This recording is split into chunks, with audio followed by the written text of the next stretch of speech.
లో వేసానండి, కానీ అప్పుడు వీడియో తీయడం అవ్వలేదు.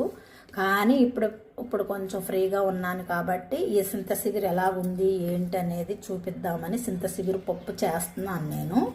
చూడండి ఎంత చక్కగా ఉందో ఈ సింతసిగురు పప్పు చేస్తున్నాను చూడండి.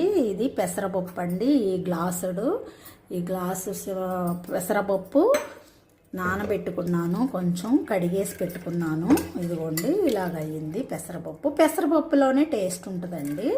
నేనైతే ఒక్కొక్కసారి కందిపప్పు వేస్తాను, కానీ నాకు పెసరపప్పే టేస్ట్ అనిపిస్తుంది. మీకేమనిపిస్తుందో కూడా కామెంట్ చేయండి. పెసరపప్పు ఇష్టమా కందిపప్పు ఇష్టమా సింతసిగురులోకి అని ఒక కామెంట్ పెట్టండి ప్లీజ్.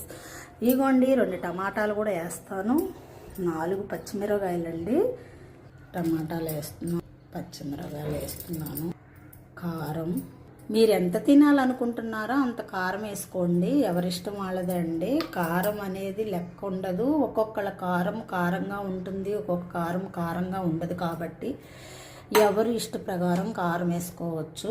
పసుపు, ఫైనల్ టచ్ మనము సింతసిగురు ఎంత వేసుకోవాలి అనేది ఉంది కదా అని వేయకూడదండి, టేస్ట్ తగ్గిద్ది. పులుపు తినలేం కూడా, పులుపు ఉంటుందండి, చూసుకోండి. అంతే, నేను ఇలా తీసి గుప్పుడుగా వేసాను, తెలుసు కదా. ఇది నలిగిపోయాక తక్కువగా కనిపిస్తుంది. అదే గనక మనం ఇలా చేసి పెట్టాం కాబట్టి అంటే ఏమి చెప్తారు, మనం కొంచెం ఉప్పు పసుపు అన్నీ పట్టించాను కదా ఇలా నలుపుకుంటూ, అందుకే కొంచెం మెత్తగా అయిపోయిద్ది కాబట్టి తక్కువగా కనిపిస్తుంది. సో ఇంత చాలండి, అంతకన్నా ఎక్కువ వద్దు. మీరు అంటే నేను ఆ సింతసిగురు ఎలా ఉందనే ఉద్దేశంతో చూపిస్తున్నానండి, అంతే తప్పితే ఇంత వేయాలి అంత వేయాలని అనే లెక్క కాదు. పప్పు వండడం అందరికీ వచ్చు, నేనే స్పెషల్గా చూపించే అవసరం లేదు.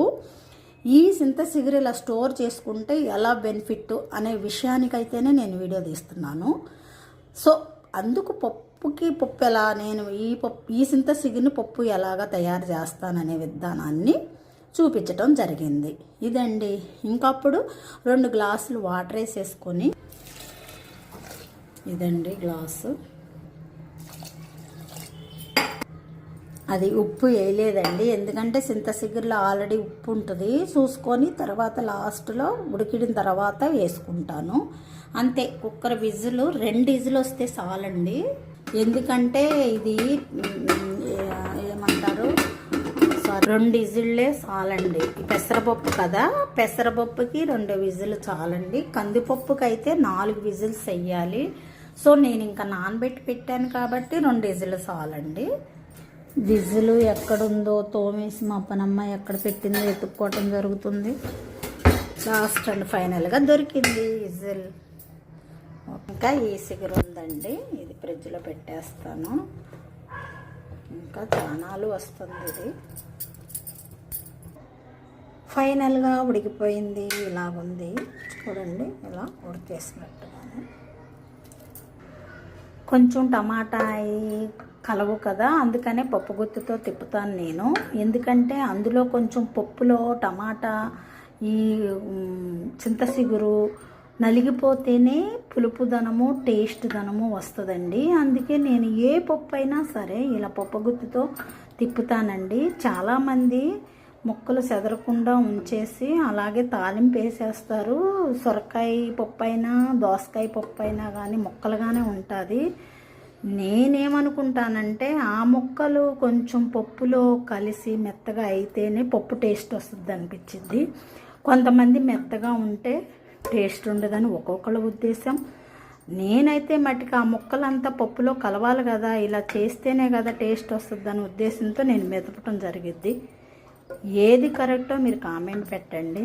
నేను 2 క్వశ్చన్స్ వేసాను, స్టార్టింగ్లో ఒకటి ఇప్పుడొకటి. ఆన్సర్ ఇవ్వండి ప్లీజ్. ఎందుకంటే ఒక్కొక్కళ్ళ ఉద్దేశం ఒక్కొక్కలాగా ఉంటుంది. నా ఉద్దేశం అయితే మట్టుకి ముక్కలు దోసకాయ అయినా సొరకాయ అయినా ఏ ముక్కలైనా సరే సితికి మెత్తగా ఉంటేనే పప్పులో కలిసి టేస్ట్ ఉంటుందని నా ఉద్దేశం. అందుకే నేను మెదుగుతానండి. ముక్కలుగా ఉంటే సాంబార్లో ఓకే, సొరకాయ దోసకాయ ముక్కలుగా ఉంటే తినాలనిపిస్తుంది. పప్పులో మట్టికి నేను ముక్కలుగా ఉంచను, మెతుకుతాను. చూడండి టమాటా మెత్తగా అయిపోయింది. ఇంతేనండి నా చింతసిగురు పప్పు. తాలింపు పెడతాను. నెయ్యి వేసి తాలింపు పెడతాను. నెయ్యి వేసాను కదా, కొంచెం సన్ఫ్లవర్ ఆయిల్. ఉప్పు సాలేదండి, అంటే చింతచిగురులో ఉన్న సరిపోతే వేస్తానన్నాను కదా, సో కొంచెం వేసుకోవాలి. చాలా పుల్లగా ఉందండి. చింతపండు ఏ అవసరం లేదు కదా, చెప్పానుగా ఈ పులిపే సరిపోతుందని. అబ్బా ఎంత పుల్లగా ఉందో, కొంచెం తగ్గించవలసింది. కొంచెం చింతచిగురు తగ్గిస్తే బాగుండేది. చింతచిగురు ఎక్కువైపోయింది, పులుపు వచ్చేసింది. చాలా పులుపు ఉందండి. ఈ పులుపుకి మళ్ళీ ఉప్పు ఎక్కువ వేయకూడదు, తక్కువ ఉప్పు వేసుకోవాలి. కాబట్టి నేను తక్కువే ఉప్పు వాడతానండి, చాలా తక్కువగా. సో పులుపు వల్ల కొంచెం ఉప్పు ఎక్కువ పట్టింది దీనిలో. పచ్చెనగపప్పు, వెల్లుల్లిపాయ, మినప్పప్పు, ఆవాలు, జీలకర్ర, కరివేపాకు. సో ఇక్కడ ఒక క్వశ్చన్ అండి, తాలింపులకి నేను ఎన్ని ఐటమ్స్ వేసాను అంకె రూపంలో చెప్పండి, కామెంట్ పెట్టి. తాలింపులకి ఎన్ని ఐటమ్స్ వేసానో చెప్పండి. అందరూ అంతే వేస్తారు, నేను అంతే. తాలింపుకి ఎన్ని ఐటమ్స్ వేసాను చెప్పగలరా? తాలింపు వేసేసాను. ఎంత స్మెల్, టేస్టీ స్మెల్ ఎంత బాగా వస్తుందో. వేడి అన్నం వండుకొని తినేసేయాలి. మీకు నోరు ఊరుతుందండి? ఇలా తయారు చేసుకోండి. నేను ఎలా స్టోర్ చేశాను, ఎలా పప్పుస్ ప్రిపేర్ చేశానో కామెంట్ పెట్టండి, లైక్ చేయండి, షేర్ చేయండి. సబ్స్క్రైబ్ చేయని వాళ్ళు ఉంటే సబ్స్క్రైబ్ చేయండి. Thank you very much friends. Bye bye.